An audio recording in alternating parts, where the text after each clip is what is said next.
Nakauwi na sa kanilang bayan sa Bimali, Pangasinan ang OFW sa Israel na si Angenica Aguirre, kapatid ng Pinay nurse na si Angeline Aguirre na pinaslang ng grupong Hamas. Hiling niya, maiuwi na rin sana ang mga labi ng kanyang kapatid. Sa ulat ni Juan Ponsoy sa Balitambayan News North Central Luzon nitong Miyerkules, ikinuwento ni Angenica na nagkikita sila ni Angeline kahit isang beses sa isang buwan dahil magkaiba ang lugar na kanilang pinagtatrabahuhan sa Israel. Huling nagkita at nagkasama ang magkapatid noong September 30 sa Tel Aviv. Isang linggo matapos nito, sinalakay ng Hamas ang Israel at pinatay si Angeline at ang kanyang amo sa kanilang bahay. October 7, sa kasagsagan ng gyera, 9:30 magkausap kasi yung amo ng kapatid ko at anak niya sa cellphone. May sinabi ang nanay niya na, "Animeta, na mamamatay ako, andito na sila, ayon kay Angelica. Nang araw na yon, nagpalitan pa umano sila ng mensahe ng kanyang kapatid hanggang sa hindi na ito nakasagot sa kanya.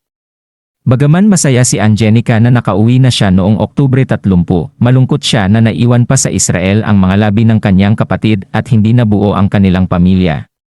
Umaasa siya na maiuwi na rin sana sa lalong madaling panahon ang mga labi ni Angeline. Ang hiling ko ngayon is yung maipauwi ang katawan ng kapatid ko para makapagluksa na kami ng maayos, makita na rin po namin siya, saad niya. Pinoproseso na ng Overseas Workers Welfare Administration, OWA, ang mga pinansyal na tulong na ibibigay sa pamilya Aguirre. Angeline Aguilar.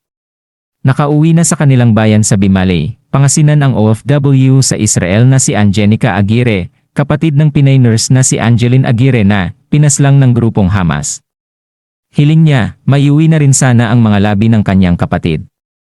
Sa ulat ni Juan Ponsoy sa Balitambayan News North Central Luzon nitong Miyerkules, ikinuwento ni Angenica na nagkikita sila ni Angeline kahit isang beses sa isang buwan dahil magkaiba ang lugar na kanilang pinagtatrabahuhan sa Israel. Basahin, Pinay nurse na nasawi sa Israel, pwedeng tumakas pero piniling wag iwan ang pasyente.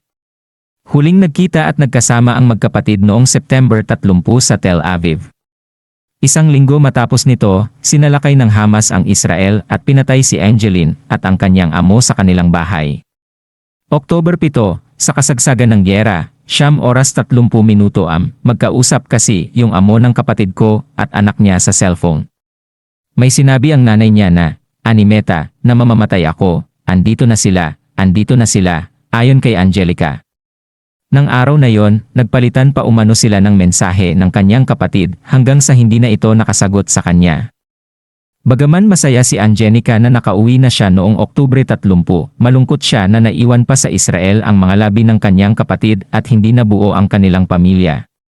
Umaasa siya na maiuwi na rin sana sa lalong madaling panahon ang mga labi ni Angeline. Ang hiling ko ngayon is yung maipauwi ang katawan ng kapatid ko para makapagluksa na kami ng maayos, makita na rin po namin siya, saad niya. Pinoproseso na ng Overseas Workers Welfare Administration, OWA, ang mga pinansyal na tulong na ibibigay sa pamilya Aguirre. Tags, OFBOS in Israel, Angeline Aguilar. Inaasahan naman na maiuwi umano sa kanyang bayan sa Pangasinan si Angeline sa November 4. David Oro, Balitambayan News.